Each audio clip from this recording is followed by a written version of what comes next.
right, y'all. Welcome back. Happy Thursday night, man. Happy Thursday evening. A lot of things going on. Tennessee, I think, is in a great spot right now with the transfer portal. I think that we're about to finish strong. You know, we talked about it. Was it yesterday? I don't know, man. Like days are kind of all running into one, but yeah, we were talking about just like getting off to a slow start, but being able to finish strong. I think that Tennessee will be able to do that. We're gonna be talking about that today. Obviously, it's a big time playoff game coming up tonight. You know, that's coming up in about 30 minutes or so. So it won't be like a longer show. Obviously, we're gonna stop before kickoff, but I'll give my thoughts on that as well. And if everybody in here, if y'all could, please make sure to like and subscribe to the channel. I'm gonna do my best to get to the chat, but we do have a lot for me to cover. So I'm gonna try to get through it pretty quickly. First and foremost, members and super chats will be going first. From my dog Timmy G. What's going on, bro? Go Vols. Who else we got in here? Okay, so it looks like we got one from David Speaks. David saying that we struck out on Lyric Rawls. That's the safety from Kansas. Yeah, so it actually sounds like the staff kind of backed away from that because I do think that they have a plan. I think that we're spending our money very wisely. It sounds like for some of the players that we let go, the staff just knew somehow, some way that, hey, there might be some guys that hit the portal here very soon that might be more productive than what you were. As long as you can, it's cool to let people go as long as you're going to bring in somebody that is either equal or preferably better. And I think that's what Tennessee's about to do. Who else do we have in here from Let's Talk About It, Psalms 23? Go Vols. Thank y'all for joining us too, man. And David Speaks is saying that he hopes that we pass on Levin and go after Teron Dickens, or yeah, I'm not sure who that is. So Levin's foot injury, and okay, all of that stuff is concerning for sure. I definitely feel you on that. All right, this one's saying let's go. This one's saying hey to everybody. T. Smith, he's excited about Levitt.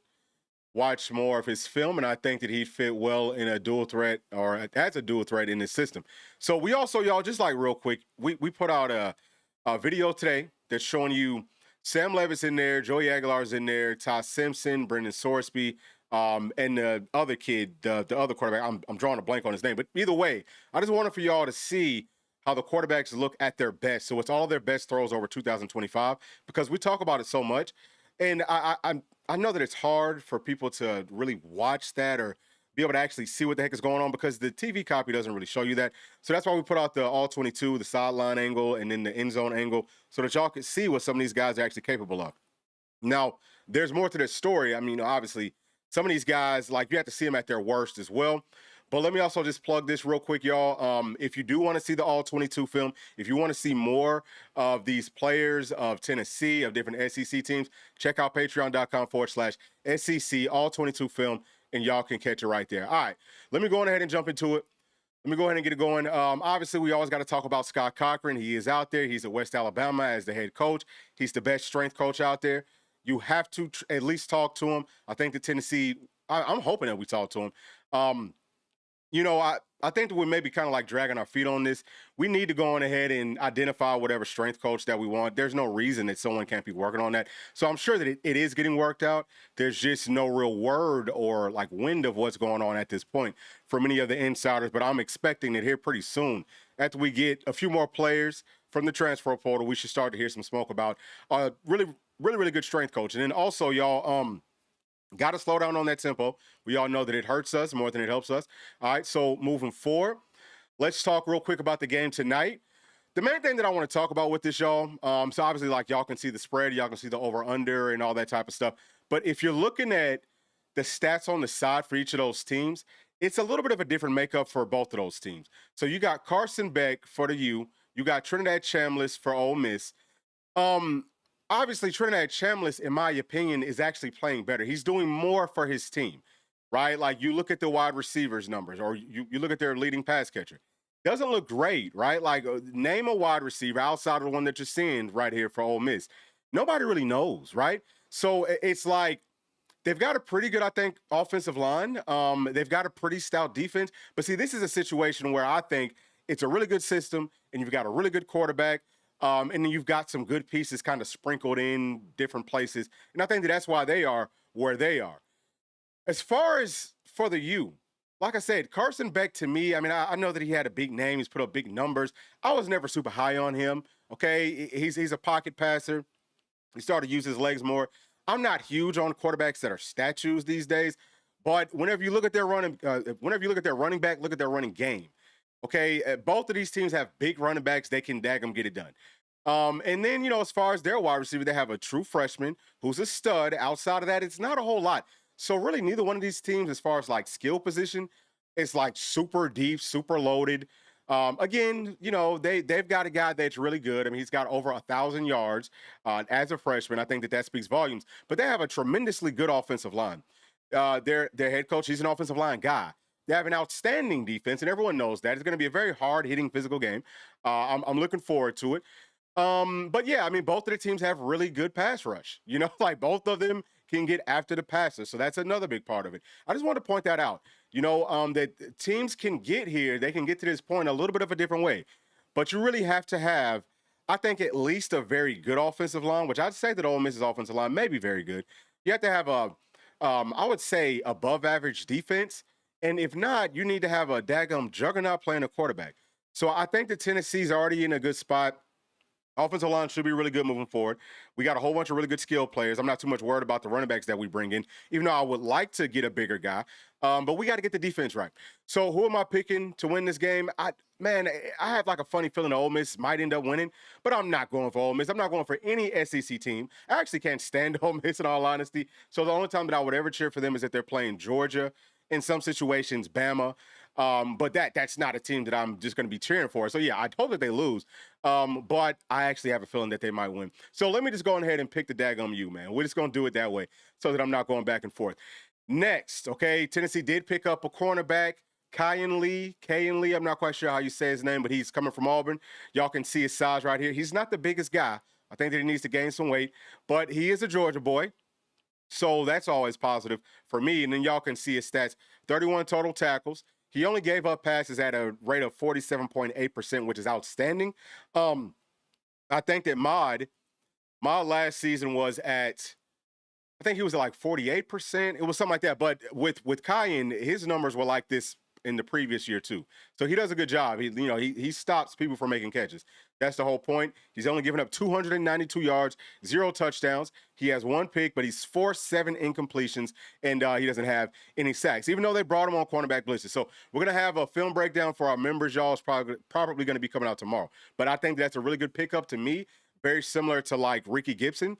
Very, very similar with from like top to bottom, really. I think that Ricky Gibson is a good corner. He's a lot more physical than people think. I know that he wasn't the biggest guy, but he was willing to go make tackles. Kayan Lee, all of that stuff, pretty much same thing. So, again, huge pickup. He should be the starting corner on the other side of Tyler Redmond.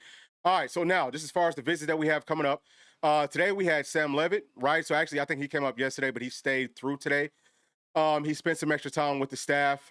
Cooper Ranvier, that's the kicker. And actually, y'all, I saw something on X where he kicked a 71-yard field goal. Wasn't in game. It was like a practice mode, whatever, you know what I'm saying? But for him to have that sort of a leg, yes, you want to be able to go and get him. Sounds like we're in a great spot for him. Wide receiver Gavin Freeman from Oklahoma State. He's a guy that I like him on film. He's like Wes Welker, sort of he's like one of those smaller guys, but he's good in and out of his breaks. I have a feeling that Tennessee's probably targeting him more for like special teams. And then running back, Kendrick Raphael from Cal, 5'11", 200. Haven't watched him play too much. But moving on to Friday, we're going to have Campbell coming up, linebacker from Penn State. Tennessee's in a great spot there. We got a safety coming up from Penn State. He was number 10 for him. Lane, I got a chance to watch his film, like what I saw. I don't think that he started. He didn't play a whole lot, but, he looked good when he did play. And then we have Bryson Washington. That's another running back. He's from Baylor. Bigger guy, like 216, 6 feet, 216. That's what I want. Go and get a guy that's close to 220. Say, hey, son, we want you up over 220. We want you coming downhill, and we want you ready for the playoffs whenever it gets cold outside. We want you ready for these real games whenever they stack the box, and we got to go get that 1 yard on a 4th and 1, 3rd and 1. Game's on the line. We're going to put it in your hands.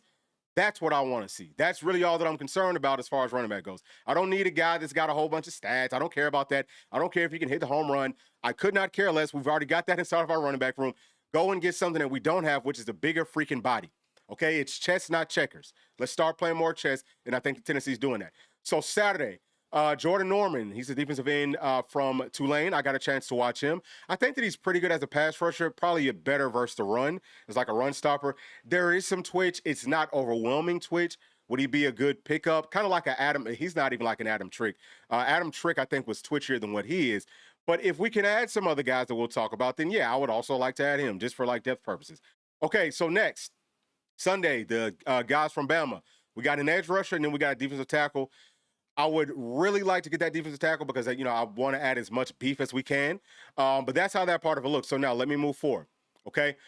Let me move forward and let's talk about where Tennessee's at so far, just like overlook of the whole portal. Y'all know that we got 3 guys already from the portal, 2 in the secondary. I think that Quay Moss, he's a good player. I think that he's a nickel, okay? Not a star, but a nickel. Really good in coverage. He is going to play physical. He's going to play hard. He can do a lot of good things for you. Cornerback, Kyan Lee, we just talked about him. He's probably going to be a starter on the outside. Offensive tackle, Ori Williams, big dude, love his film. Now, as far as who we're trending for, the guys up more towards the top, I really feel like we're sincerely trending for them. You see, it's a bunch of Penn State players, which I think is a positive, man. It would be a problem if Jim Knowles and his staff can't even bring players in from their previous team. That would probably be a bit of a red flag. But I think that Gilliam, at any moment, y'all, at any moment, the paperwork's going to be finalized. Outstanding defensive tackle. I just went back through. I'm watching this film because I know that we're about to get him. So I'm watching him. I'm also watching Campbell because I think we're about to get Campbell. And it's like, bro, they making plays. You know, like they're feeding or they're like, what's the correct term for me to use? Basically, like they play off of one another, right? So like you'll see Gilliam, you know, he's setting things up, keeping 24 clean Campbell, keeping him clean, or, you know, vice versa, whatever. They play very well together. Y'all going to love those two. Like the middle of our defense, I feel like it's definitely going to take some big steps forward. And then Francis Brew, I don't know if I'm saying his last name right. Smaller guy, but I think that we're in a good spot for him. Also, you know what I mean? Really, anybody that's up here, y'all, if Tennessee really wants him, we can go and get him. But outside of that, the safety, Lane, 6'2", 206, great size. He plays downhill. He looks good in coverage. Triggers quick. Very, very twitchy. Love his game. I think we're going to be able to add him. So, again, the middle of the defense on all 3 levels, I think we're adding an influx of talent, players who have played inside of the system with Jim Knowles, who are going to know what to do, who can help lead the way, so to speak. And let's go win some daggum national championships. And then we have Chaz Coleman. So I have Chaz Coleman as trending. And actually, this graphic was made a lot earlier, you know, like way earlier today. But for me, the Chaz Coleman situation, after I learn more of what we know now, which is that, well, look, we already knew that Tennessee had money. Like, we already knew that we weren't losing players from a lack of spending, you know, or from a lack of having funds. It was from a lack of spending. It was like, you know what, maybe this player's just not worth it to us. And we know that there's some other names that we could go out there and we could bring home. So Chaz Coleman, obviously, I believe is one of those guys. You know, I think that Tennessee's about to really open up the daggum checkbook and just spend a whole bunch of money. Everyone was saying he's going to the Buckeyes, but just because he's from in that area. But and now I think that they've been crossed off of the list. So it's really like us, LSU, and maybe South Carolina. But like I said, Tennessee can outspend either one of those 2 schools. I'm really not concerned about it. And it actually feels good that where Tennessee's at, man, we have more money to be able to spend because we haven't already spent a whole lot. Like Texas Tech, yeah, they did a good job starting off. LSU, you know, they're doing a good job starting things off. But all their money is, a lot of their money is pretty much gone now. Tennessee still has plenty left, and there's still some good names. So now when it's time for us to close on the guys that we really want, we got the funds to be able to get that done. So I think that Tennessee will make it very interesting. I'm not saying that we will for sure get Chaz Coleman, but I'm feeling great. I think that we are in the top 2 at this point. All right, so then we have Dylan Sikorsky. I don't know if I'm saying that name right or not, but he's a guard from Oregon State. In my opinion, I think Tennessee's in a really, really good spot there. He's a guy, you know, watch this film, and I think that he looks good. He's a lot like Max Anderson, like the older version, I guess, of a Max Anderson. Could he come in and maybe fight for some starting time? I think that that's possible. And I think that that'd be really good for us, you know, to have some better guards and better center options and all of that. Not saying that we have to use it, but it is good just to have the options. Now, down at the bottom, this one's huge, y'all. Damon Wilson. Now, come on now. We talked about him. As soon as he hit the portal, we just threw him up there. We said, hey, look, this is one of our guys. Tennessee, none of the insiders have said that Tennessee was actually targeting him. He was being mentioned by from NACOs and all those other people with other programs. And now, out of the woodwork, it sounds like Tennessee is about to go ahead and push that button and go after Damon Williams. So, like, to me, whenever you talk about Damon Williams, or I'm sorry, Damon Wilson, excuse me, versus Chaz Coleman, I would say that Chaz Coleman is maybe like the younger version of a Damon Wilson. Damon Wilson had, 9 sacks last season? He's a freaking stud, okay? He's a stud right now. Like, he comes in, he's already ready. Him along with Chaz Coleman, if we get both, and I would try to get both, make no mistake about it. I'm going after both of them, right? You go and get both of those guys, add to what you already have. We're freaking loaded, all right? Now we have a pass rush. Now we have defensive tackles. Everything's there. Boom, boom, boom. Second level was already nice, but then you add a guy like Campbell to it that already knows the system. Love it even more. Third level, corners look good. Nickel looks good. Got to get some guys who can play it like true safety / star. And that's what's coming next. So there's still plenty that we have to work on. And that's what the third column right there, that's what that's talking about. Who are we still working on? Sam Levitt. Now, I've told y'all that I'm not super high on Sam Levitt, right? And I'm still not, okay? Like, that's really not going to change. He can do some good things. I just don't think that I don't think that he's worth, I told you, I don't think he's worth like $3.5 million. Now people are talking about $5 million. I'm not really feeling that, but if Coach Heupel is, this is his team. I'm still riding. It don't matter. Make sure that we get everything else first. And then if we got $5 million left over and you think that Sam Levitt's worth that, then do that. You know what I'm saying? Make that move because, probably the best option at this point. So we'll see what happens, man. He's taking a whole bunch of visits. Excuse me. I heard that he's from Oregon, so he might want to go to Oregon. The interesting thing about the whole Oregon thing is if their quarterback, Dante Moore, right, if he decides to stay, would that impact Ty Simpson? Or I'm sorry, if he decides to actually go pro, would that impact Ty Simpson? See what I'm saying? Like, would that make Ty say, I might want to come back? See what I'm saying? So it would be actually very beneficial if Oregon loses tomorrow or whenever they play, so that, he can come out and say what he's going to do, because that could maybe potentially push Sam Levitt away to Oregon, but it could also put Ty Simpson, maybe he could fall into our lap. Now, I don't know that. I'm just kind of throwing something out there. But next, James Smith, defensive tackle from Alabama. Y'all see his size, right? 6'3", 297. He's not a huge guy. I know that you see him on film or like whatever, you watch him on these games, you think, oh, wow, he's huge. Our guys aren't that big. It's not true. We have several guys that are already bigger than what he is. We're going to have 2 freshmen coming up that are bigger than what he is, So, but is he good? I think that he's pretty solid. I do. I don't think that he's like some world beater or, nothing like that playing the defensive tackle. I think that he's pretty solid. Same thing for the other kid, Kua or Kua. Not quite sure how to say his name. But, as an edge rusher, he's got a whole lot of twitch. He can do some good things. I think that the guys that we're trending for, they're probably better. So those guys don't come up until Sunday. Who knows if they'll even make it to that visit or not. But Jordan Norman, already talked about him. Who else we got in here? Gavin Freeman, talked about him, talked about the kicker. Okay, so we've talked about everybody. So that's it, man. Like I say, Tennessee is in a good spot, and we've already got some guys. We're in a good spot for everybody in that second column. And then in that third column, might not even need to too much fool with those guys. What we need more of, though, are safeties. We need to have a lot more safeties on this list. So I don't know who all Tennessee's got as far as that goes at this point, But you need to have probably 4 or 5 more names, and some of those guys might still be playing. See what I'm saying? Some of those guys might still be playing ball, and we might hear about it after they lose a ball game, Maybe that happens. All right, so let me tap into the chat. Let me see what people are talking about. Still going to be getting to our members and Super Chats first. All right, so this one from Donkey Nuts is saying, Ole Miss, let's ride. All right, so you going for Ole Miss. This right here. Oh, hey, man, love. Much love. Appreciate that, bro. All right, who else we got in here? Do we got any more members? Looks like we do. This right here is from good old Rocky Top. He's saying, sorry, guys, I'm not going to be worth much for a couple of weeks in the comments. Oh, man, I'm sorry to hear that. Man, hey, listen. Sorry to hear that, and I'll personally definitely be praying for you, man. Yeah, and look, it's all good, dog. Like, you don't gotta put yourself through that type of extra pain and all of that. So let me get back to the chat. I'm gonna go back up to the top and try to get to some more people. I see there's a lot of things that did come in. All right, so T Smith is saying had to expect that GMAC would be gone though.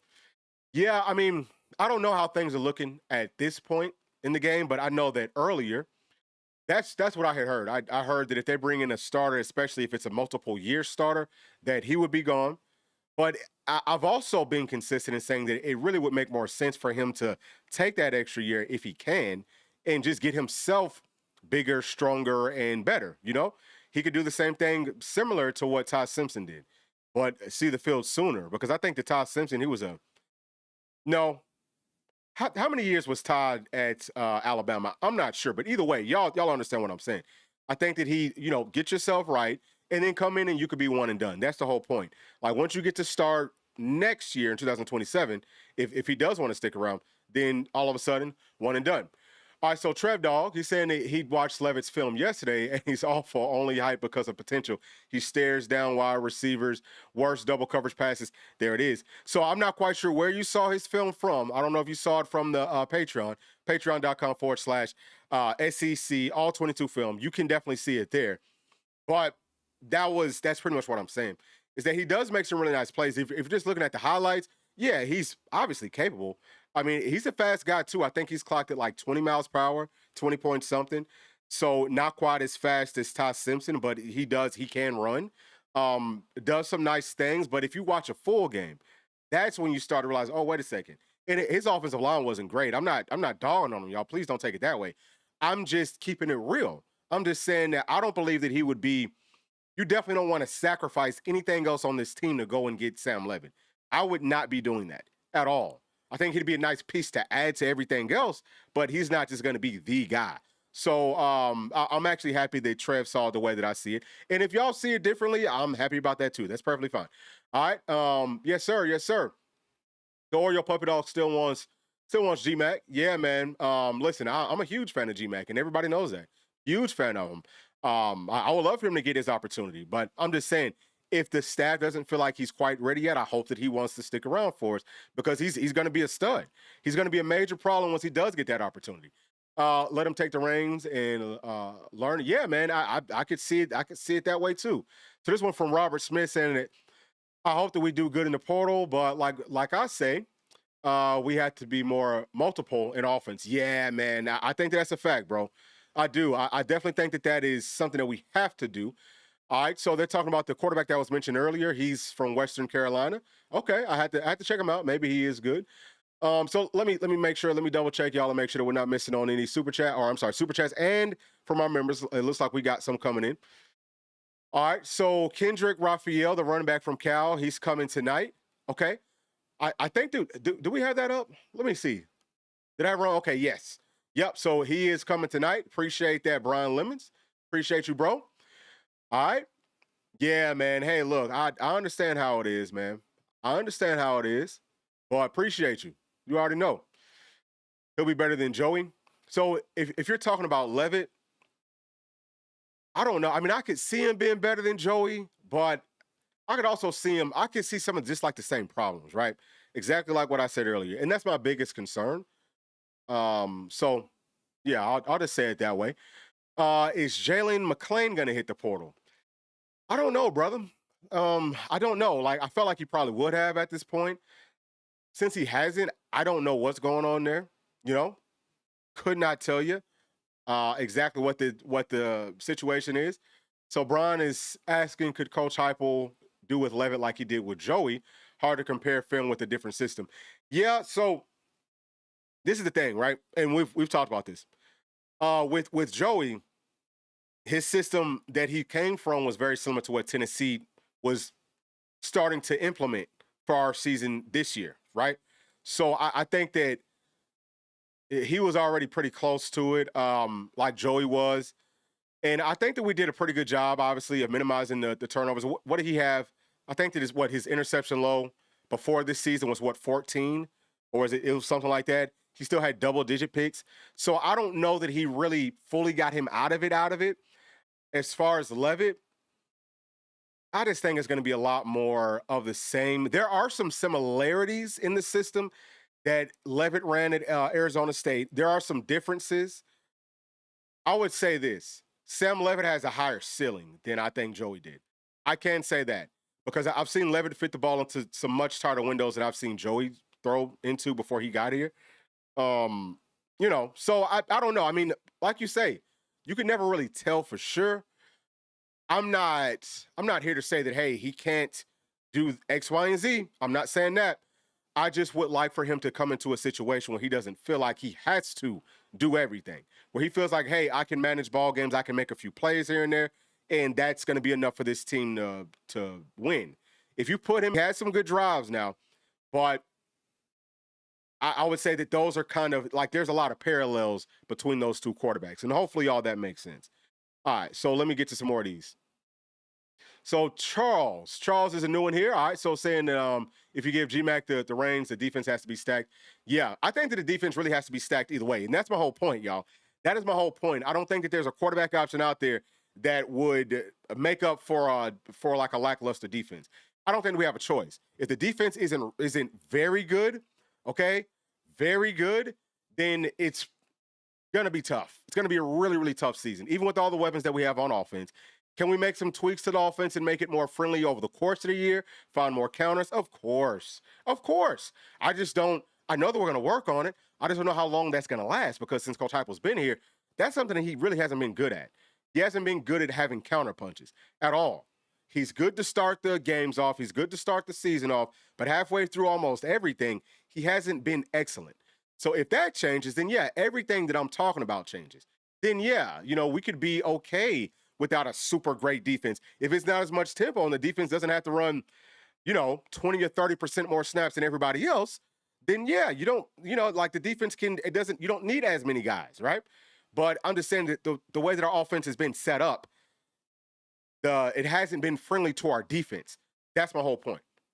All right.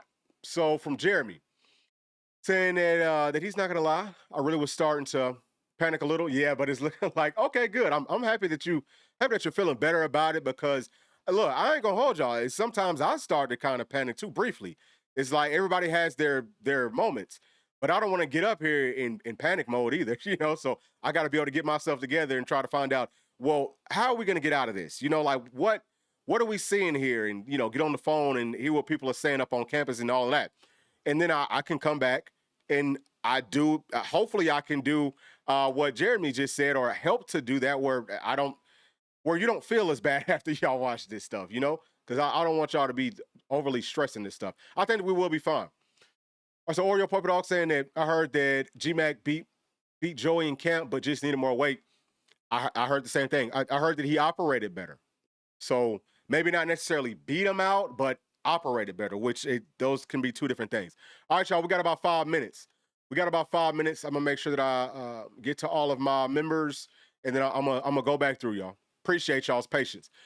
So good old Rocky Top is saying all quarterbacks had to start at one point in time as a new guy or first timer. It's impossible to start in college with prior experiences for the first time. Run the new guy if we have to and back them up. Yeah, I'm like that too, man. But I also understand what some people are saying where they don't feel overly comfortable or maybe confident with starting a new quarterback, especially in this situation. And I can understand why Coach Heupel wouldn't be if his job is on the line, which he knows that it really is. I mean, I don't think that he has to have a playoff season necessarily, but I do think that the team needs to show more competence than we have previously for him to be able to keep his job. And that goes for everybody. You know what I'm saying? Like the whole staff from top to bottom. But yeah, it would be tough if I know that my job's on the line. Would I want to trust somebody that's younger that hasn't been a starter at quarterback when I could go and get a veteran that might be about the same from an operational standpoint? So I can understand why he would do it, but I totally feel what you're saying too. Like, don't be scared if it's a different situation. If Heupel wasn't almost on the hot seat, if he wasn't like a step away from the hot seat, then maybe he would actually ride with George and just load up everything else.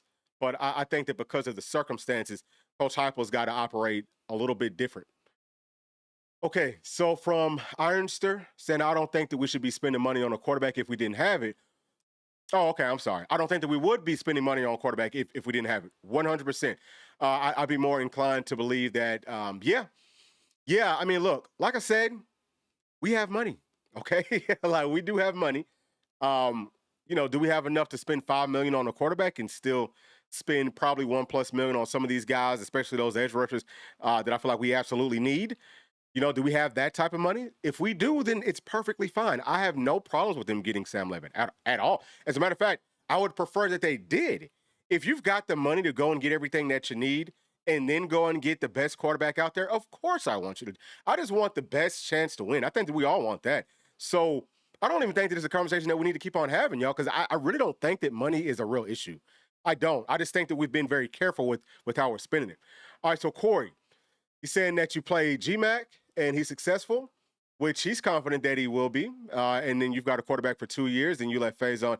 Yeah, I think that's a good point. I think those are all really, really good points. But, like I said, Coach Heupel's probably working on a little bit of different time than what we are, which I actually think is kind of a positive because we want him to have maybe more sense of urgency than what we have. That's where the head coach should always be, at all the coaches, the whole team. They better be pretty much operating. You don't want them playing and coaching really tight, but they better in the back of their minds, whatever it is that motivates you. Just have something that motivates you to be great, to be excellent every single day. And I do think that the fire might be lit up under hype. But we'll see how they close. Because I could say this today, and then we lose a lot of the guys that we're trending for. It's okay if we lose some of them, because I don't think we might not get all of them. But if we lose the main guys that we need from that trending list, then yeah, I'm going to start to question things again. Unless we see some folks hit the portal that are playing, who are about to play in just a second, and then that's different. Okay, let me get to these last chats, y'all, and then we're gonna wrap this up. So I was late to the live. Where do I think that we turn at safety with Rawls going to Arizona State? So there's a safety in the middle of your screen right there under trending for Penn State. Lane, I think that he's one option, but I think that we need at least one more, if not two more. Who the other ones are, I couldn't tell you at this point. Brian Lemons is saying it's a big weekend for the Vols. Reel them in. Yeah, man. Huge weekend. What else do we got? Okay, so Samuel is saying the plus it gets harder in 27. That's a fact. And that's an excellent point about why you might want to go on ahead and let GMAC start to take those lumps. But like we also said, Coach Heupel might not be here for that 27 season if things don't go right. So he's just got to make sure that he is here. All right. So good old Rocket Top saying, okay, thank you for that. Thank you, man. For sure. Hey, man, hopefully everything gets much, much better for you, dog. All right, and then Brian, I think Brian's going to be the last one. Yep, so Brian is the last one, y'all. Saying that coach can't hope that GMAC works out. He has to go with someone who has experience, or he might be gone next year if it gets ugly. 1,000%. And with that being said, y'all, appreciate you so much for joining us tonight. Y'all, please make sure to like and subscribe to the channel. Members, we'll have we might have a couple of film breakdowns out for y'all tomorrow based on what Gilliam does, but we will have some coming out for y'all tomorrow. And if y'all want to join that, then y'all can join on this YouTube channel by clicking on the join button just below, and it will lead you to the memberships. Or you can join us on Patreon at patreon.com/Bluechip Breakdown. Y'all have a great night, and we'll be talking to y'all tomorrow. Thanks. Peace.